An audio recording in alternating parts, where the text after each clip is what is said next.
नमस्कार, मी स्नेहा परब। आज मी तुम्हाला उपवासाची बटाट्याची भाजी कशी बनवायची ते दाखवणार आहे।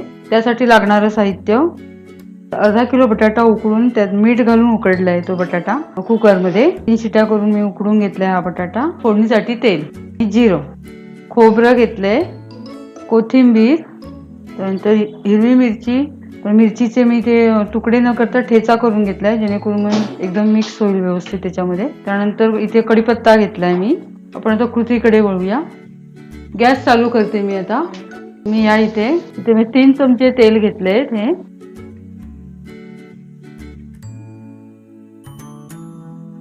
हे आपण उपवासाची भाजी बनवतोय, त्यामुळे त्याच्यामध्ये आपण फक्त जिरं घालणार आहोत।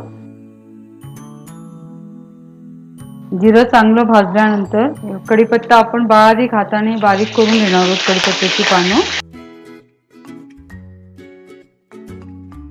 मिरच्या ठेचा करून घेतलाय तो घालणार आहे यामध्ये। मिरच्या तुमच्या आवडीप्रमाणे, तुम्हाला किती तिखट लागतं त्याप्रमाणे तुम्ही घालायचं आहे ते। चांगला भाजून झाल्यानंतर आपण त्यामध्ये ही बटाटी जी उकडून मीठ टाकून उकडून बारीक चिरून घेतली ती घालणार आहोत।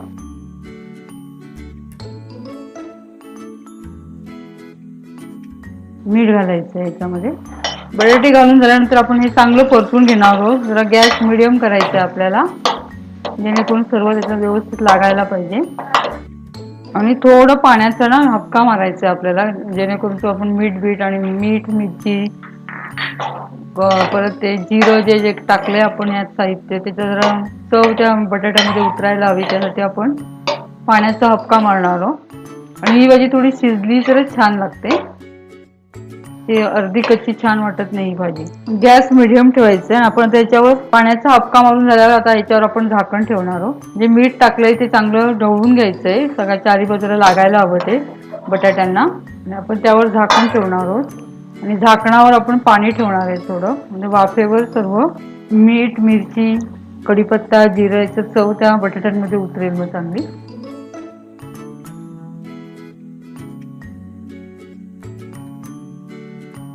आता आपण जे पाण्याचा हक्का मारलेला ते सर्व पाणी आटलंय। आता आपण यामध्ये आता खोबरं घालणार आहोत।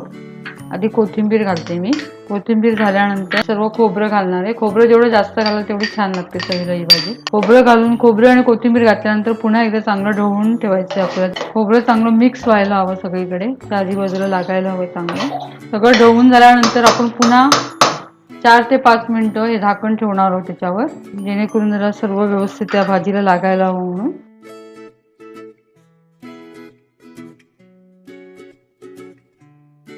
4 ते 5 मिनिटं झालेत। आता आपण झाकण काढून बघणार आहोत ही भाजी कशी झाली ती। ही आपली तर भाजी तयार आहे। पटकन होते ही भाजी, कारण बटाटी शिजलेली असतात आणि ही भाजी शिजलेलीच खूप छान लागते अशी।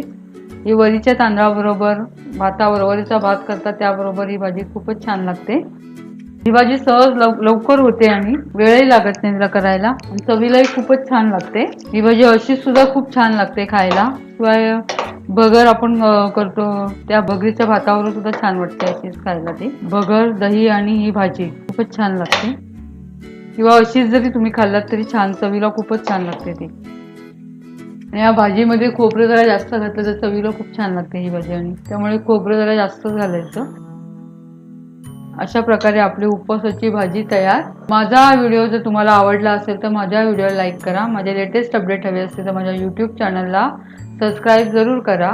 आता आपण भेटू नेक्स्ट व्हिडिओमध्ये, तोपर्यंत नमस्कार।